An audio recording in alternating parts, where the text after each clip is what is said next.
This is one of our trees for the 2010 crop.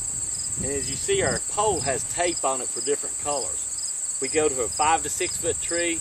And the first of all we did, we added to this pole here, somebody got a little short. From this coupling to the bottom, we don't measure that. It's about 3 inches of a tree.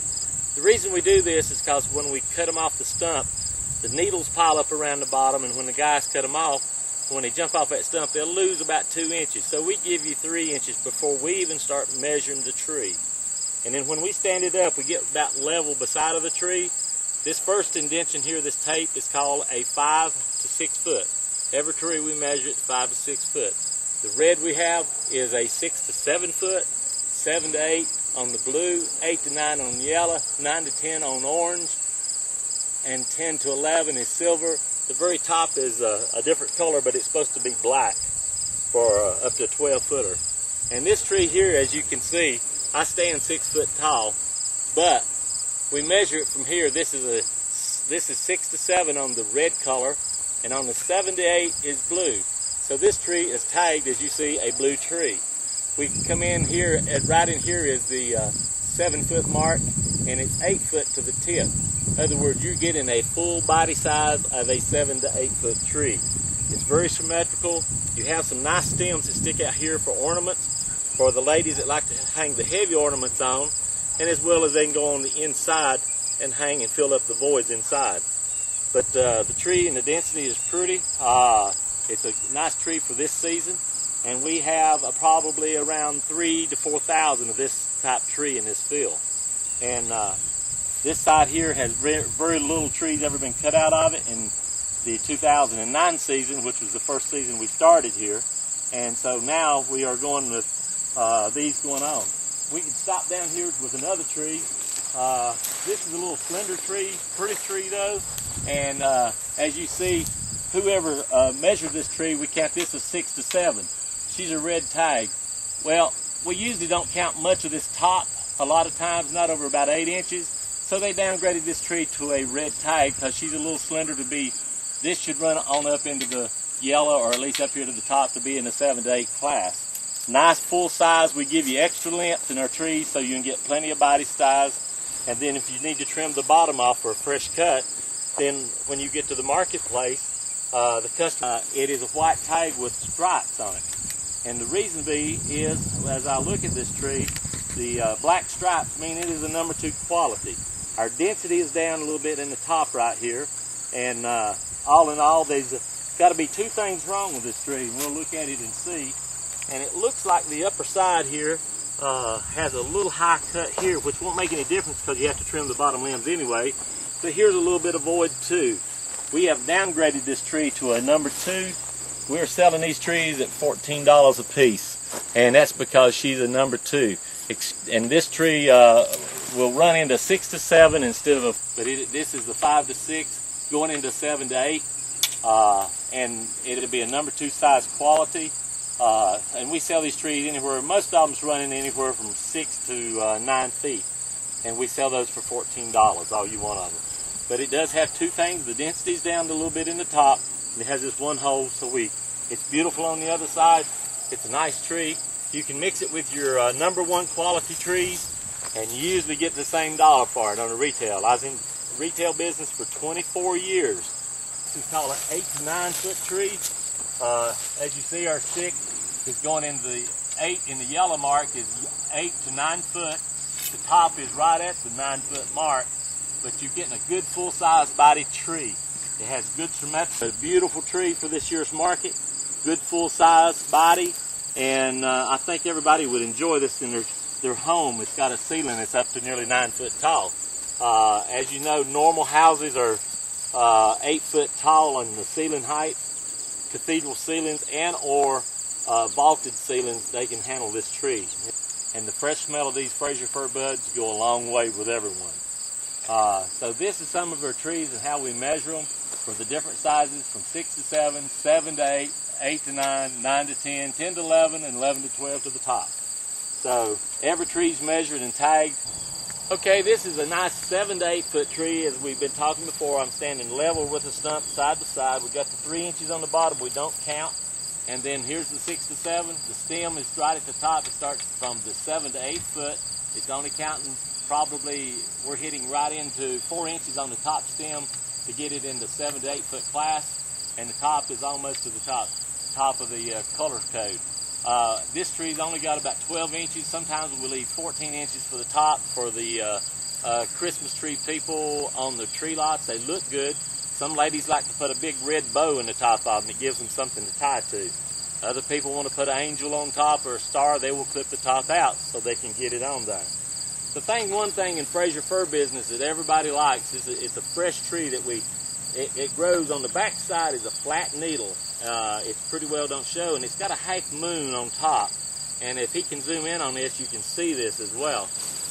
The tree's needle pod is real pretty, and it's dark green on the top sides, and you'll see a half moon shaped needle. You can see the bottom where it's almost flat on the bottom sides, and then you roll down and you see a half moon shape on the top, which is dark green.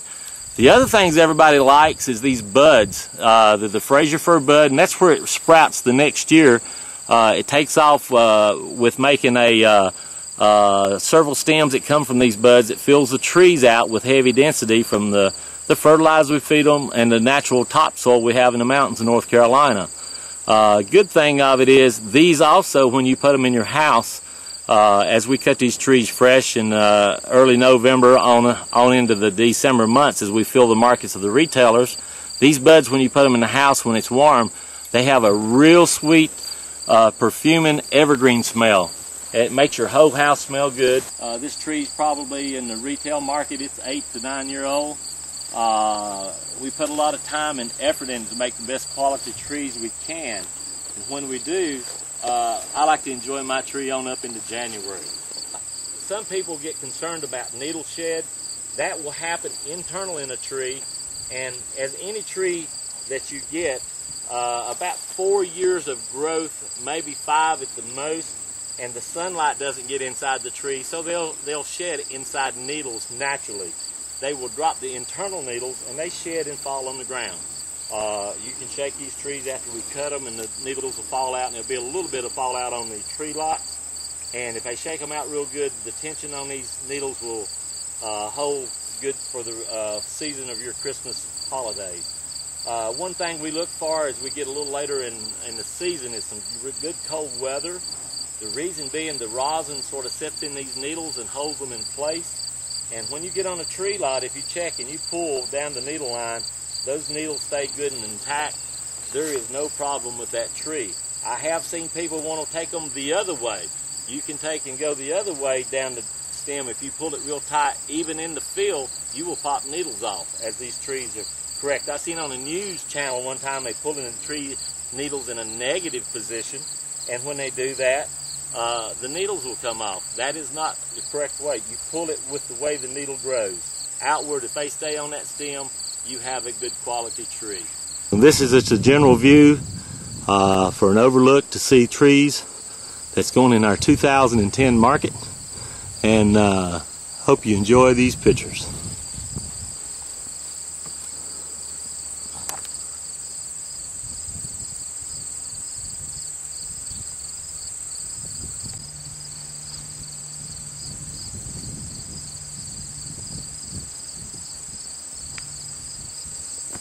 This is in the mountains of North Carolina.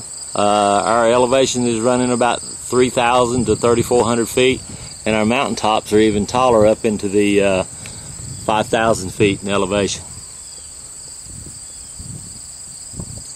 This side of the field we have cut in 2009 and thinned the trees, and then we've got them back ready to go this year for tree cutting for the 2010 market. We have some trees up to 12, 13 feet. The background, as you can see in the drop here, we have the mountains in Virginia. It's called Independence, Virginia. You can see mountains as far as Tennessee from this ridge. Beautiful mountains up into West Jefferson, North Carolina.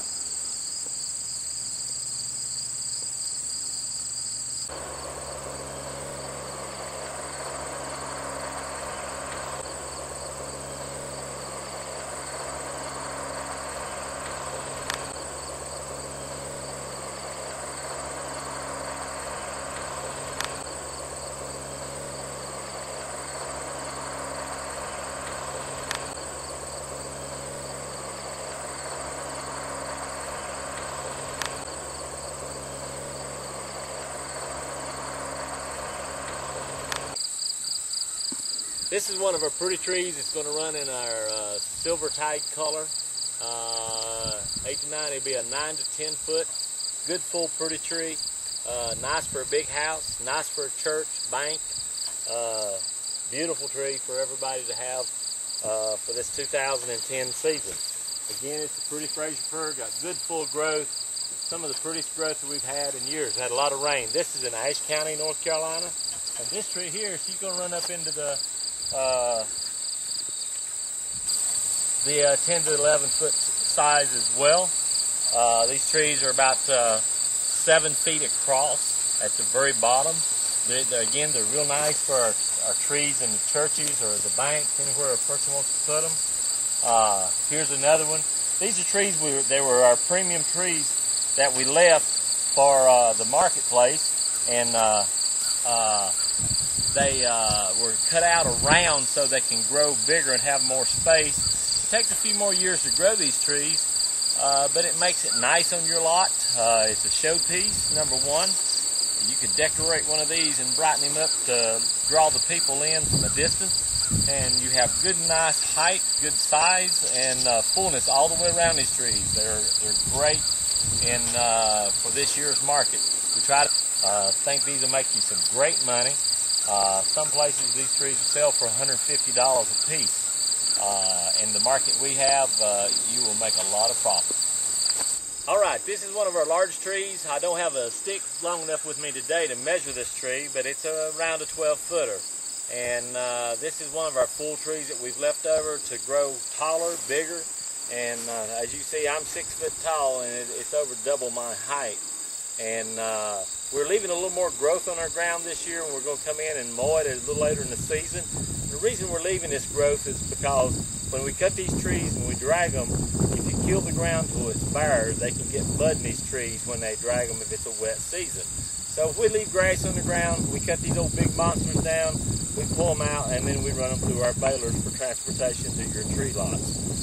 This is a beautiful tree. We have several of these 12 up into 14 footers that's yet left, and we were measuring those and pretty well have them in our cycle now, and we know how many we have for this season. So if you want a beautiful, very large tree, this is nice. We have about 200 of these of this size. We'd like everyone to please give us a call if you need one of these. If you independently want to come and get one, we'll sell them to you also. But these are for your tree lots to make that big dollar on a few trees. You need one to make it all look pretty. Thank you on this. This is one of the biggest trees we've got in our field. It's up right at the 20-foot mark now. And this most likely will like to go to the city of Matthews if they want it. And it is a beautiful tree, tall, full, pretty well all the way around. They do a decoration on it and a celebration every year for their Christmas tree.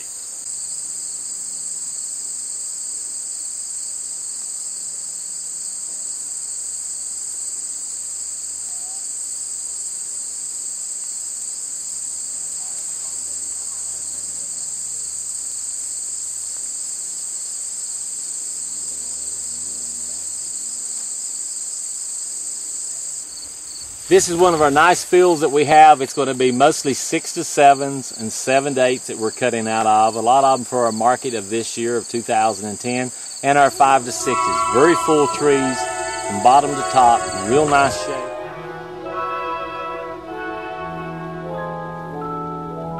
I'm dreaming of a white Christmas,